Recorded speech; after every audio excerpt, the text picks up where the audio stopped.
welcome to today's deep dive. So in 2024, the S&P 500 benchmark jumped a pretty massive 23.3%. Right, which is a great year. Yeah, but if you look at some of the smartest, most heavily funded AI-driven hedge funds out there, they lag behind by almost 10%. Oh, yeah. I mean, Citadel hit 15.1% and 2 Sigma came in at 14.3%. Okay, let's unpack this. Why did these supercomputers with practically infinite resources lose to just a basic index fund? That's a great question. For this deep dive, we're pulling from a CFA presentation titled AI, Algorithms, and Alpha to figure out why building an autonomous Wall Street robot is, well, actually harder than teaching a car to drive. Yeah, and it really comes down to the fundamental nature of the environment. The presentation uses this problem-solution matrix to contrast the two. Okay, so how do they compare?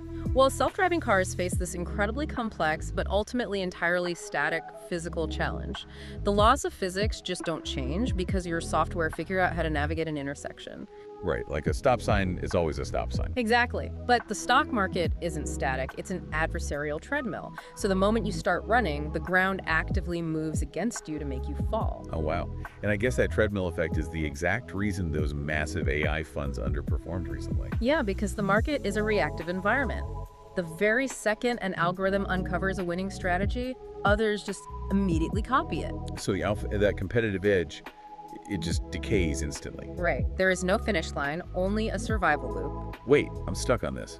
If Citadel and 2 Sigma had these massive budgets and literally the best engineers on the planet, how are they getting crowded out? You'd think they wouldn't, right? Yeah. Shouldn't their AI be finding these complex patterns that regular retail investors or basic algorithms just can't see? Well, we're seeing two massive forces at play here: alpha decay and crowding.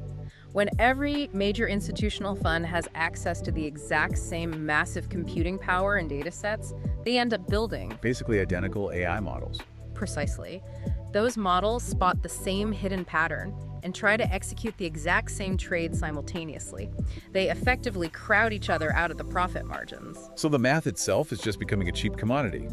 If everyone has the same supercalculator, the person with the calculator no longer has the edge. Right, which forces a massive paradigm shift. I mean, the edge in the 1990s was just getting the data first. And in the 2010s, it was having the best quantitative math. Yeah, but now that AI has commoditized the math, real alpha flows to what bots actually struggled to compute. Human psychology and wisdom. Exactly. We're talking about a massive shift from the quantitative to the qualitative.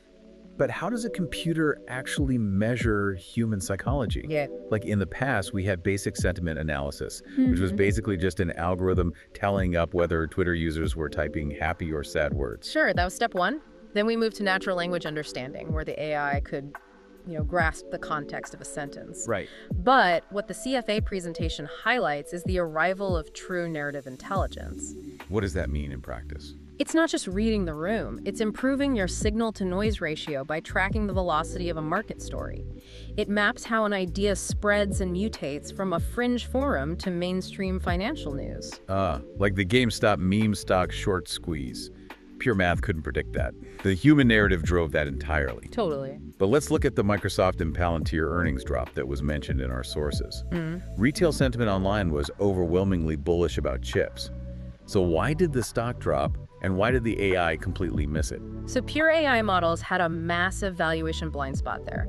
They read the flood of happy retail comments and they bought in. But they missed the institutional side. Exactly. They completely missed the nuanced institutional anxieties about stretched valuations and massive capital expenditures. The AI saw the hype, but just didn't understand how to weigh that against the fact that institutional money was quietly getting really nervous. So the challenge for you, the listener, is figuring out how to track these invisible, evolving stories at scale. Like, how do you actually weigh a new product launch against a subtle shift in a CEO's tone during an earnings call? And the sources point to tools like the SSI Narrative Intelligence Platform as the next step here.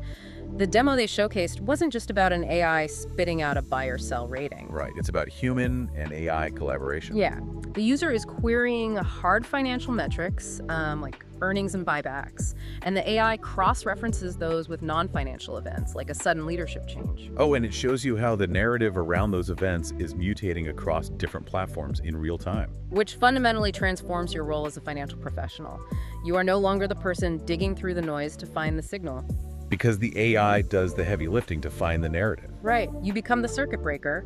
You use your human wisdom to judge if that narrative shift is real, if the market is overreacting, and if acting on it actually aligns with your strategy. It's the difference between having the raw data and actually understanding the context. So here's a provocative thought to leave you with. Okay, let's hear it.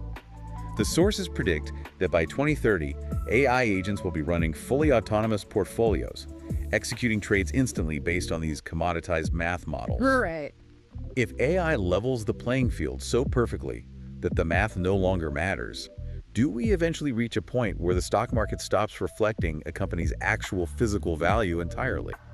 And just becomes an automated, high-speed measure of human anxiety. Exactly. It's a fascinating question. I mean, if the machines are doing all the driving, the only variable left is the irrationality of the passengers. Definitely something to think about the next time you see a stock defy all logical explanation.